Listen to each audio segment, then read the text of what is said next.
2,000 years ago, Marcus Aurelius was the most powerful man on earth. He ruled an empire that covered tens of millions of square miles and had control over tens of millions of people. He led the strongest army in the world and had the power to decide life and death. Despite having such immense power, Marcus could have chosen a life of luxury and laziness, or he could have been driven mad by the stress and demands of his role.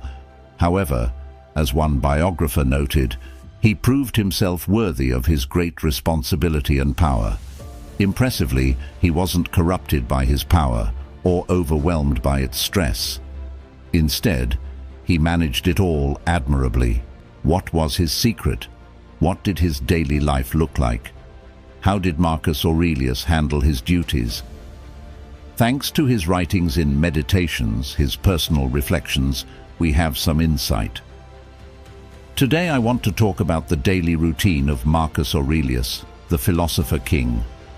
Like many of us, Marcus Aurelius started his day with a struggle against the comfort of his bed. He wasn't inherently a morning person, but he trained himself to rise early, as documented in his Meditations. He often grappled with the temptation to stay under the warm covers, asking himself, "I have to go to work as a human being. Was I created to huddle under the blankets and stay warm? It's nice here, but is that my purpose?" This daily battle highlights the universal challenge of overcoming inertia to embrace the day's tasks. By instilling the habit of early rising, Marcus exemplified the discipline that many successful individuals strive to emulate.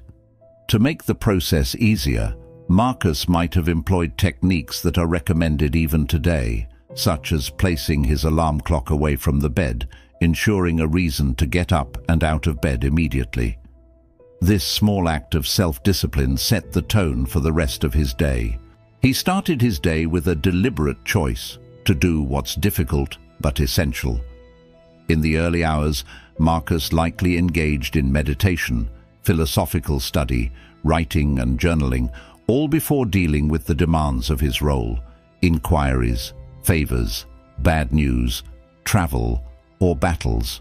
This was his time for stillness and reflection, in contrast to many of us who check our phones or to-do lists the moment we wake up. Instead of cultivating a stoic state of ataraxia, or freedom from disturbance, we end up tackling problems right away. Marcus Aurelius used his mornings to be meditative, philosophical, and intentional. In Book 2 of Meditations, he talks about preparing for the day by telling himself, "The people I deal with today will be meddling, ungrateful, arrogant, dishonest, jealous, and surly." This wasn't about expecting a bad day, but about anticipating the types of people he would encounter. He thought about how to be patient and understanding, and how to manage these interactions. Seneca, another Stoic, also emphasized this idea. The unexpected blow lands heaviest. If you expect everyone to be wonderful, you're setting yourself up for disappointment. Marcus practiced premeditation, considering why people act the way they do and what his role is in dealing with them. He advised not to lose temper, not to write people off, but to find the good in them. Confronted with the myriad responsibilities of his position, Marcus understood the importance of promptness and efficiency. He drew inspiration from his stepfather Antoninus, who exemplified meticulous planning and discipline, even scheduling bathroom breaks to maximize productivity. Emulating this, Marcus approached his duties with full presence and dedication, without allowing room for complaint, even internally. His day was filled with high-stakes tasks, making decisions, adjudicating cases, addressing the public, traveling, and occasionally leading troops into battle, all requiring unwavering focus. To manage such a demanding schedule, Marcus likely utilized techniques akin to modern time management strategies, such as prioritizing tasks and delegating responsibilities where appropriate. His ability to remain composed under pressure can serve as a powerful lesson in effective leadership and personal discipline. Marcus advised winnowing your thoughts, always being ready to answer what you're thinking about, encouraging deep work and focus on the task at hand. Despite many distractions and potential tasks, he believed in locking onto the current task. His routine involved meetings with advisors, ministers and ambassadors, strategy briefings, and listening to experts. Marcus learned to yield the floor to experts, listen to opinions, and accept feedback and criticism graciously, understanding that correcting an error is a favor, not a harm. His job was stressful and exhausting, but he approached it with the right mindset and kept it contained. Achieving balance in life is essential, as overworking can lead to burnout and a loss of perspective. Marcus Aurelius, in his Meditations, warned against being entirely consumed by business. He himself maintained a balanced lifestyle, incorporating physical activities such as boxing, wrestling, hunting, and horseback riding into his routine. Marcus also found solace in nature, often taking reflective walks. His detailed observations, grain bending under its weight, foam on a boar's mouth, or the brow of a lion, demonstrate his deep appreciation for the natural world, which he viewed as a spiritual sanctuary, a temple of the gods. In today's fast-paced world, taking time to engage with nature and physical exercise can provide significant mental health benefits.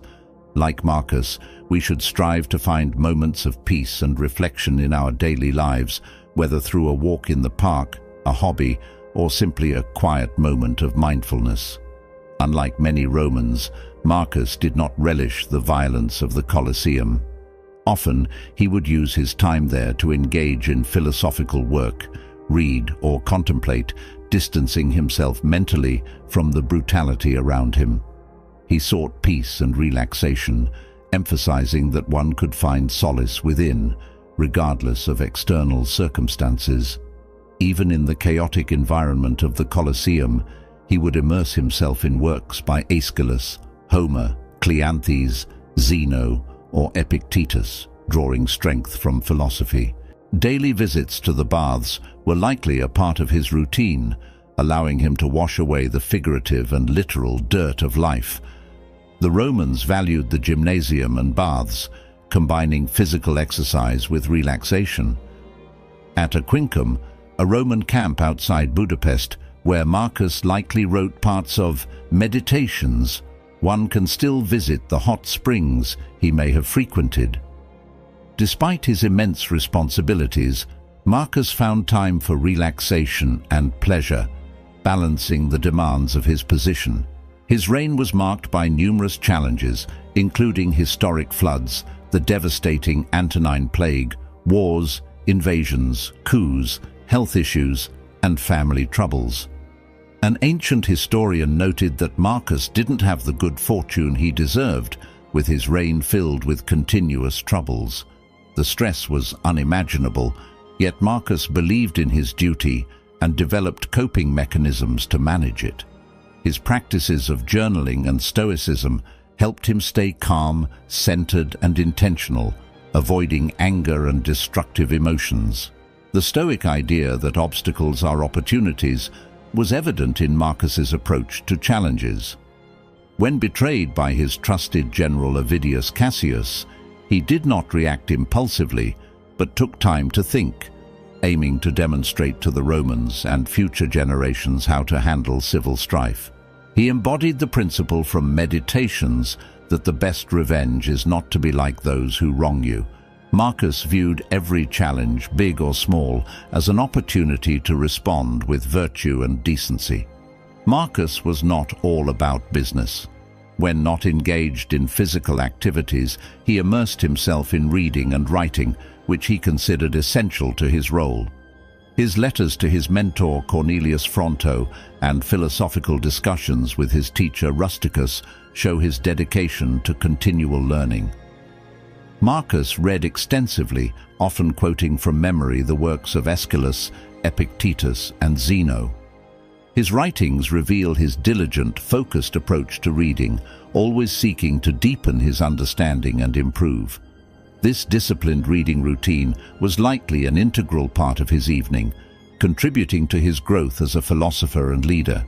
Maintaining balance requires a deliberate evening routine.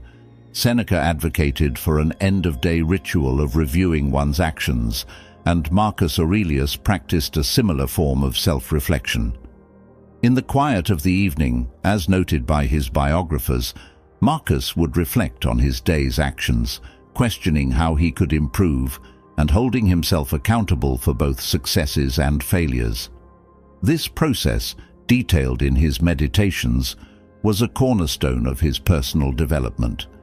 Without an immediate supervisor, and with the judgment of history distant, Marcus relied on philosophy as his guide, constantly striving to align himself with its principles. Modern equivalents of this practice include journaling, meditation, or simply taking a few minutes before bed to reflect on the day's events. These practices can enhance self-awareness and foster a sense of accountability and continuous improvement. Just as Marcus balanced his immense responsibilities with personal reflection, we can integrate similar habits to ensure we remain grounded and focused on our personal growth. In the stillness of the evening, Marcus would engage in journaling, reading, and contemplation. It's easy to imagine that not a day went by without him practicing the Stoic exercise of memento mori, remembering that death could come at any moment. He wrote, "Let that thought determine what you do and say and think." Valuing time with his family, he once mentioned to Fronto that he would trade all his power for more time with his wife. When tucking his children in at night, he reminded himself that they might not make it to the morning, not out of morbidity, but to cherish every moment and be fully present.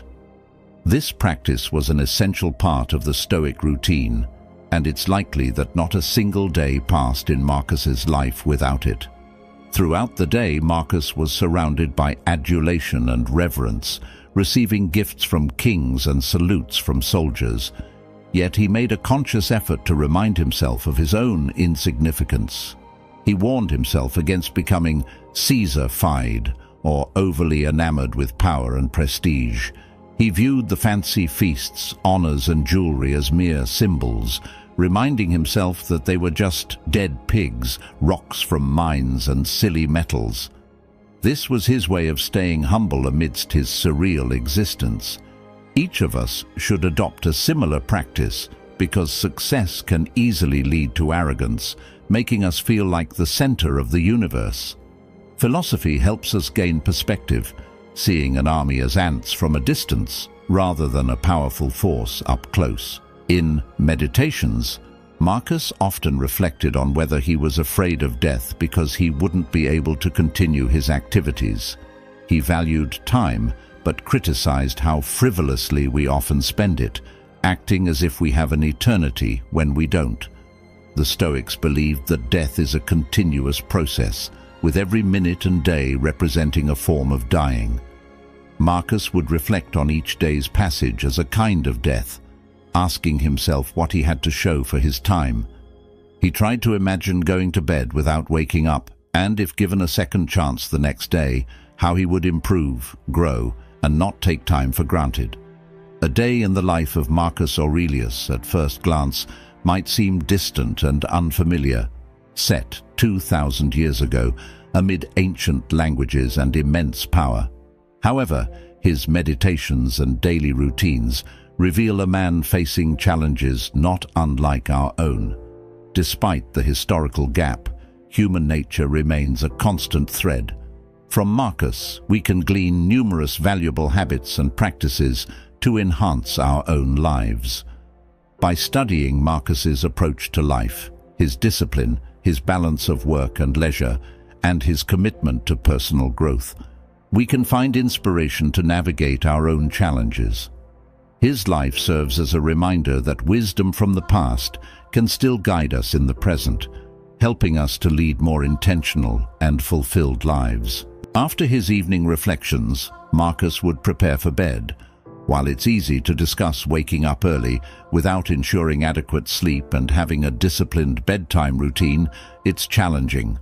Marcus likely struggled with insomnia due to the immense stress and health issues he faced, but he made an effort to rest and take care of himself. You must do the same. Balance hard work with sufficient rest to maintain overall well-being. Marcus Aurelius's life and routines, as documented in his Meditations, provide timeless lessons on discipline, balance, and personal growth. By examining his daily practices, we can find inspiration to embrace our own challenges with a Stoic mindset, focusing on self-discipline, mindfulness, and continuous improvement. Just as Marcus faced his day with intention and reflection, we too can strive to live more meaningful and balanced lives. Thank you for joining us on this journey through the life of Marcus Aurelius. If you found this exploration insightful and inspiring, please leave a comment, like this video, and subscribe to our channel for more content on timeless wisdom and practical philosophy. Your support helps us continue to share valuable lessons from history that can enrich our modern lives.